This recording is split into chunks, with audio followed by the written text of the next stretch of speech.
Hello friends, most welcome है सभी का यूट्यूब चैनल विजेता कुल में।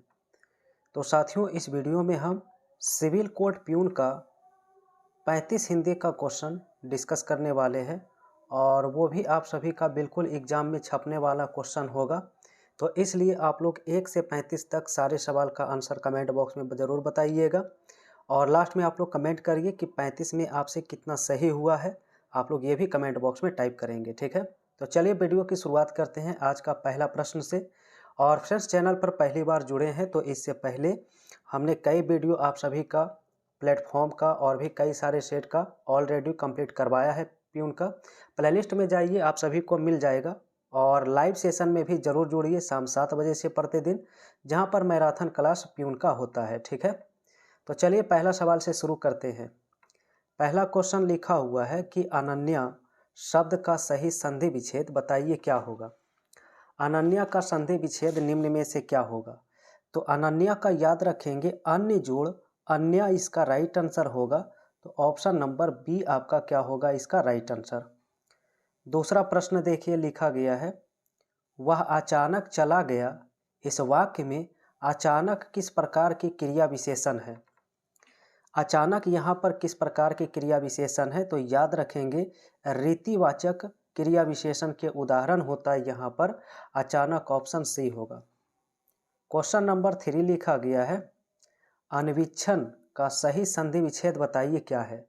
तो फ्रेंड्स, इसमें सारा सवाल काफ़ी इम्पोर्टेंट लिया गया है, इसलिए आप लोग इसे जरूर याद रखिए, एग्जाम में सीधा छपेगा।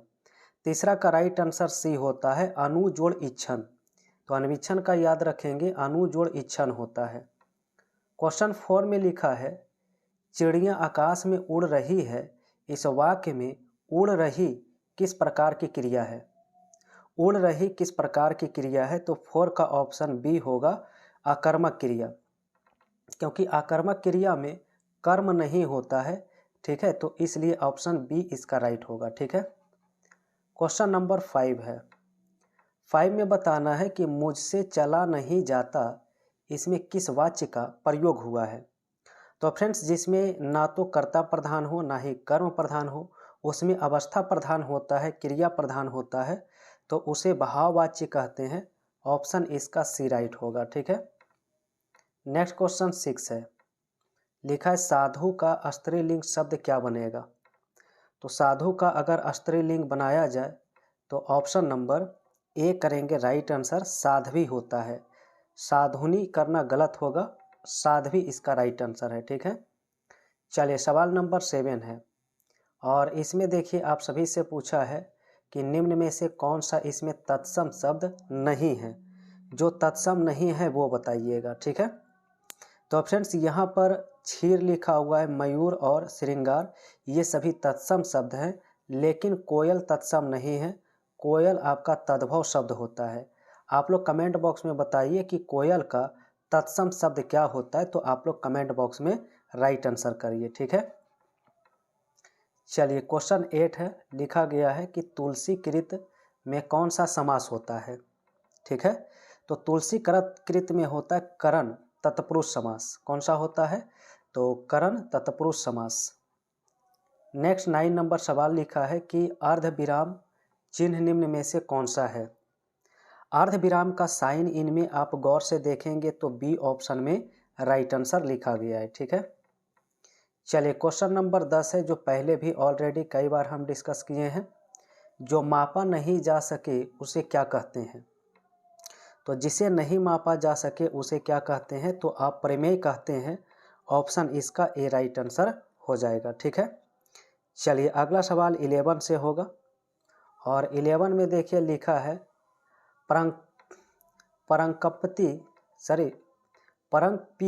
का व्यंजन निम्न में से क्या होगा, ठीक है। परंकपीत व्यंजन निम्न में से कौन सा होता है। तो 11 का ऑप्शन बी राइट आंसर होता है और र जो लिखा गया है परंकपीत व्यंजन कहलाते हैं, ठीक है। नेक्स्ट क्वेश्चन 12 नंबर होगा और 12 में लिखा है पोषक का उपयुक्त विलोम शब्द बताइए। तो पोषक का विलोम शब्द बनता है शोषक। क्या बनता है, शोषक बनता है। ऑप्शन ए सही होगा। क्वेश्चन 13 रहेगा। लिखा है वर्तनी की दृष्टि से शुद्ध शब्द का चयन करें। आनुषंगिक किस प्रकार लिखा जाता है? तो आनुषंगिक लिखना ऑप्शन ए में क्या होगा यहाँ पर राइट आंसर। चलिए नेक्स्ट सवाल 14 रहेगा। कामदेव का पर्यायवाची शब्द पूछा गया है, इनमें से कौन सा है? ठीक है, कामदेव का निम्न में से पर्यायवाची बनेगा ऑप्शन सी में मार जो लिखा गया है यहाँ पर राइट होगा। तो क्वेश्चन नंबर 15 लिखा प्रत्यय रहित शब्द का चयन करिए, यानी जिसमें प्रत्यय नहीं लगा हो तो प्रत्यय रहित कहते हैं। दुर्गुण में देखेंगे तो इसमें प्रत्यय नहीं है, बल्कि दुर्गुण में दुर जो आपका होता है वो यहाँ पर उपसर्ग होता है, इसलिए ऑप्शन डी इसका राइट आंसर होगा। क्वेश्चन नंबर 16 लिखा है दही शब्द का लिंग बताइए। ये क्वेश्चन ऑलरेडी कल हमने लाइव सेशन में भी डिस्कस किया है। ये पुल्लिंग शब्द होते हैं, ऑप्शन बी होगा। नेक्स्ट क्वेश्चन 17 लिखा है अन्वेषण में कौन सा उपसर्ग होता है? तो अन्वेषण को अगर तोड़ते हैं तो होता है अनु जोड़ एसन। क्या बनता है? अनु जोड़ एसन, तो अनु इसमें उपसर्ग हो जाएगा। क्वेश्चन नेक्स्ट है, जहाँ पर 18 नंबर प्रश्न लिखा है वह लंगड़ा है, इस वाक्य में लंगड़ा किस प्रकार का विशेषण है? तो लंगड़ा जो लिखा गया है ये गुणवाचक विशेषण में आएंगे। गुणवाचक विशेषण ऑप्शन ए में है। क्वेश्चन नंबर 19 लिखा है स वर्ण का उच्चारण स्थान बताइए। तो फ्रेंड्स इस सा को आप याद रखिएगा, हम क्या पढ़ते हैं तो इसे दंत सा कहते हैं, यानी इसका उच्चारण स्थान जो होगा वो दंत से होगा, तो ऑप्शन सी होगा राइट आंसर। नेक्स्ट क्वेश्चन 20 है, लिखा यशोदा में प्रयुक्त संधि का नाम बताइए। यशोदा का अगर आप संधि विच्छेद करते हैं तो होता है यशः जोड़ द। यशः जोड़ द होता है तो विसर्ग संधि में आपका बनेगा, और विसर्ग संधि किस ऑप्शन में दिया है? तो ऑप्शन सी में दिया है। ठीक है, चलिए अगला सवाल देखते हैं। तो 21 नंबर क्वेश्चन होगा, लिखा है वाक्यम रस्यात्मकम काव्यम। तो यह कथन किसका है निम्न में से? तो यह कथन विश्वनाथ का है। विश्वनाथ ऑप्शन बी में है। क्वेश्चन 22 है, लिखा है घड़ों पानी पड़ना, इस मुहावरे का अर्थ बताइए क्या है? तो इसका मतलब होता है बहुत लज्जित होना। बहुत लज्जित होना बी ऑप्शन होगा। क्वेश्चन 23 लिखा उत जोड़ हार के योग से कौन सा शब्द बनेगा? तो इसका अगर संधि किया जाए तो निम्न में से उद्धार बनता है। क्या बनता है? उद्धार बनता है, ऑप्शन सी में। क्वेश्चन नंबर 24 लिखा है अवनीति का अर्थ बताइए क्या है? तो यहाँ पर 24 नंबर सवाल का ऑप्शन ए करेंगे, मेल या व्याकरणीय एकरूपता इसका राइट आंसर है। सवाल 25 है, लिखा है संविधान में कौन सी संधि होती है? तो संविधान जो होता है अगर आप इसे तोड़ेंगे तो समजोड़, यहाँ पर समजोड़ विधान यहाँ पर राइट आंसर करेंगे तो बी ऑप्शन में होगा व्यंजन संधि। क्या होगा? व्यंजन संधि के उदाहरण होंगे। नेक्स्ट 26 लिखा है मुख का विलोम शब्द बताइए। मुख का मतलब होता है शांत रहना, तो इसका उल्टा हो जाएगा वाचाल, यानी जो बहुत ज़्यादा बोलता है। 27 क्वेश्चन है खड़ी बोली हिंदी का अन्य सही नाम बताइए क्या है? खड़ी बोली, तो 27 का आंसर सी करेंगे कौरवी। क्या राइट आंसर होगा? तो कौरवी होगा। नेक्स्ट क्वेश्चन 28 लिखा है जहाँ एक ही शब्द के अनेक अर्थ निकले वहाँ कौन सा अलंकार होता है? तो याद रखेंगे जहाँ एक ही शब्द के अनेक अर्थ निकलते हैं तो वहाँ पर सलेस अलंकार होता है। ऑप्शन बी करना होगा राइट आंसर में। ठीक है, नेक्स्ट है 29 और यहाँ पर संधि विच्छेद पूछा गया है। प्रत्युपकार का सही संधि विच्छेद क्या होगा?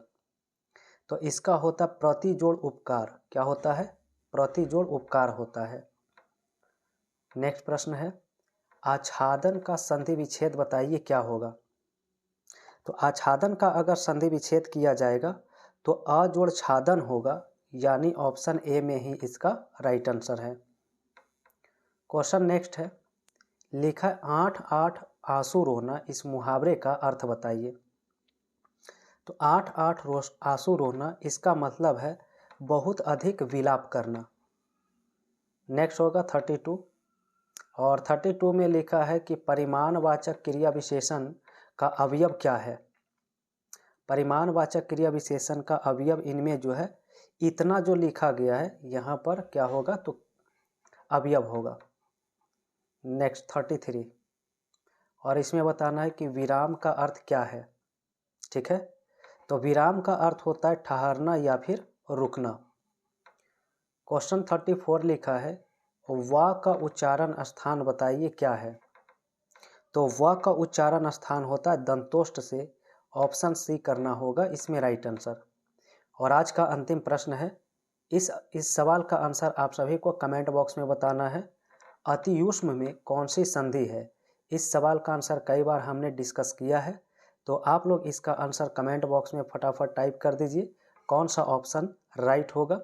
ए बी सी डी में चारों में एक ऑप्शन सही दिया है। तो फ्रेंड्स, आप सभी को वीडियो पसंद आता है तो लाइक ज़रूर करिएगा और शेयर करिएगा। पहली बार जुड़े हैं तो चैनल को सब्सक्राइब करके बेल आइकन की घंटी प्रेस कर लीजिए।